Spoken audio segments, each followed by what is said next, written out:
ते मंत्र कोणता आहे? मंत्र. सकाळी उठल्या उठल्या म्हणायचा मंत्र. बरोबर आहे? बरोबर आहे का नाही? वा वा वा वा. आता सगळे विद्यार्थी खाली बसले, तू वरी कशाला बसलास? हा, आपण विद्यार्थी खाली बसले का नाही? बरोबर आहे का नाही? आता तू उठ, तू ये इकडे. आता हे मंत्र म्हणला ना आपण, हे केव्हा म्हणायचं आपल्याला? सकाळी उठल्यावर. कोण कोण म्हणलात का नाही तुम्ही? म्हणलात ना? हो. आता दुसरा मंत्र मोठ्या म्हण.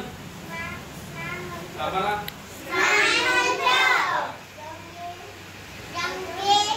गंगेचे यमुनेचे व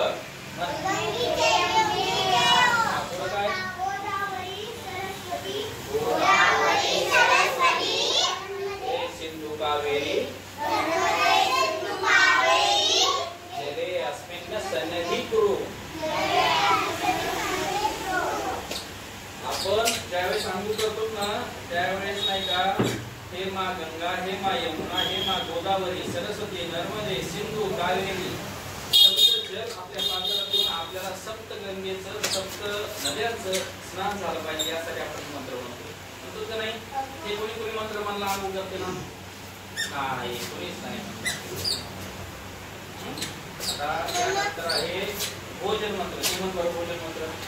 हा, भोजन मंत्र. वदनी कवळ घेता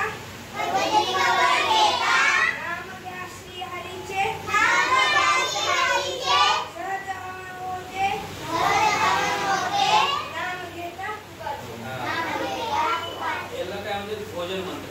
काय म्हणजे? तुम्ही जेवण करत असतंय, केलेलं असतंय, काय लोकांना सोडलेलं असतंय, काय लोकांना पाप असतंय, काय दुकानदारानं कमी किमतीत आणून जास्त केलं असतंय, काय राशन दुकानदारानं चोरून विकलेलं असतंय. बरोबर आहे का?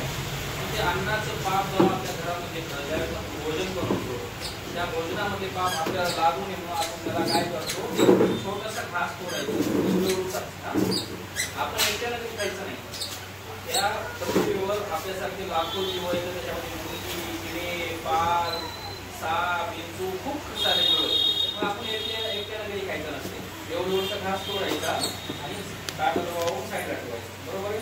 आपलं पाप, आपण पण पापी लोक आहेत. आपण अर्जुनाच्या आणि कोणाला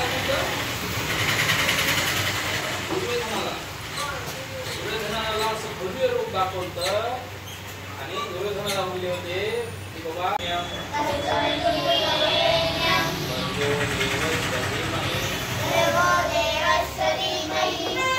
यो न प्रचोदया. हे मंत्र लिहा, लिहून घ्या बरं.